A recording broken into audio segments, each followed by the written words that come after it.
Hello, my name is Rina Singh and I'm the author of Moon Tales, illustrated by Debbie Lush. Now, this is a collection of stories from around the world, and we are introduced to the moon in all its glory. These stories sparkle and they shine, and they remind us that the moon is as mysterious as ever. Now, there isn't a place in the world where the moon has not been a cause for wonder, and rightly so. Unlike the sun, which is constant in the sky, the moon is mysterious. It is forever changing, and some nights it disappears completely, leaving us in darkness.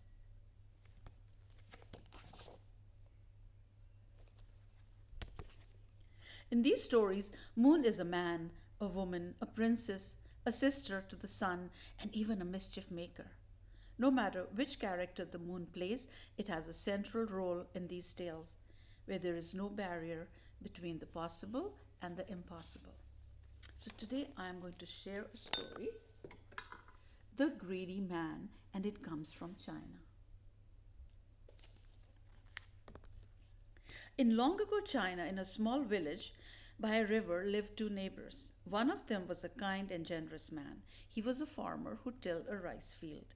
At night, by the light of the moon, he wove straw baskets to sell in the market. Although he worked very hard, he never managed to have enough money left over to save for his old age. But that didn't stop him from sharing whatever little he had with other people in need. He was fondly admired by the villagers for his many kind deeds. The farmer's neighbor, on the other hand, was cunning and greedy. He made his living as a merchant, riding into town to buy all sorts of provisions such as tea, salt, and fresh fish. When he returned to the village, he would sell them to the villagers at a good profit. He often lied to the villagers about the true price. I've heard rumors that there will be no more salt in the market for a few months. And the villagers would panic and they would line up in front of his store and buy all the salt.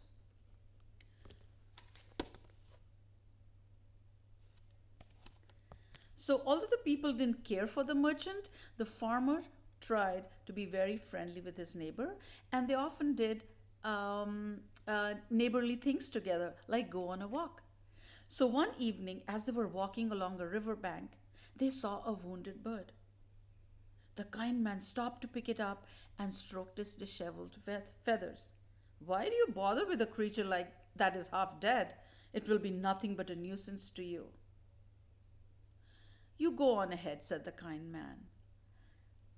And he brought the bird home. He wrapped it up in an old shirt and he put it in a box. And every day he cared for the bird.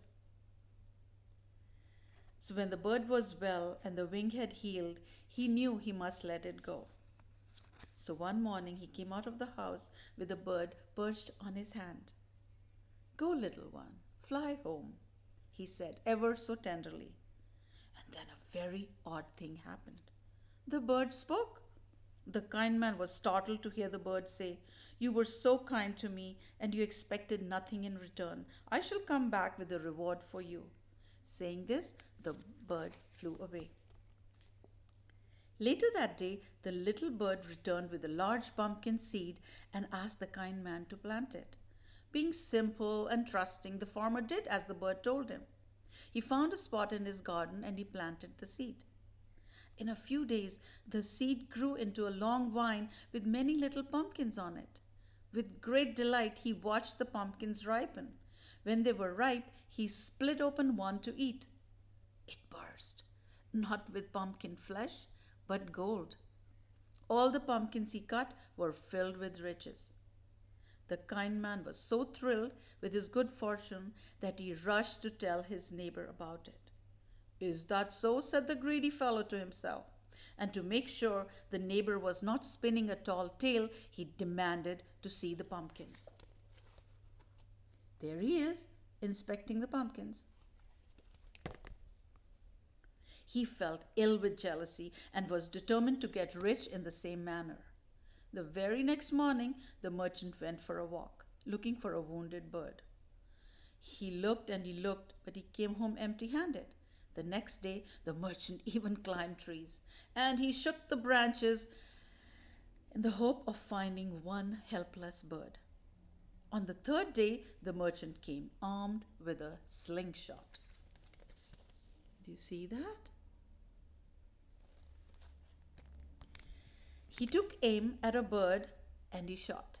The bird fell near his feet and he picked it up and he slipped it into his pocket. As he put a wounded bird in a box, he said, "Here's a deal for you, little bird.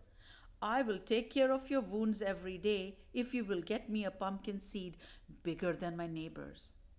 Sure enough, he took care of the bird, but he never failed to remind the bird, "Don't forget the seed, little birdie," he would say every night as he tucked the bird in the box.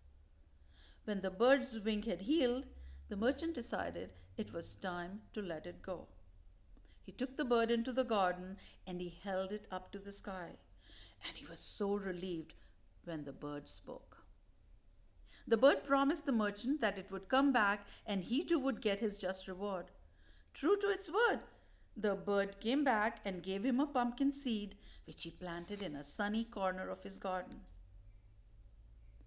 And he waited impatiently for the vine to grow. In a few days, the seed did grow into a sturdy vine. But instead of lying on the ground, like all pumpkin vines must, this one grew towards the sky.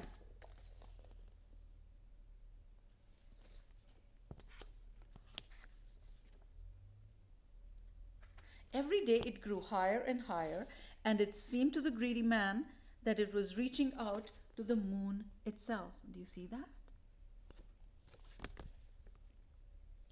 So, seeing no fruits on the vine discouraged him, and his first thought was that the bird had tricked him. But then his greed got the better of him, and he began to get very excited. "Seems like my reward is going to be greater than my neighbor's. I am destined to collect the gold and silver of the moon, perhaps." And he started to clap his hands in delight. The greedy man figured the journey to the moon would take several days, so he packed some rice and noodles and tied a bag to his waist to collect all the riches. He wanted to keep the journey a secret, and so he left without telling his neighbor. The greedy man began to climb the vine. And he must have climbed for several days because when he finally reached the moon, he was exhausted. But he didn't stop for a rest. He immediately started searching for the glint of gold and silver, but he found nothing. And then he beat his head with his fists.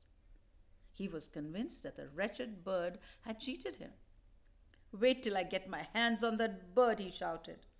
But when he looked down at the vine, he was in for a bigger surprise. The vine below him had vanished, gone. The entire plant had disappeared. He moaned and he groaned and he beat his head some more because he was stranded on the moon. And there he has lived to this day.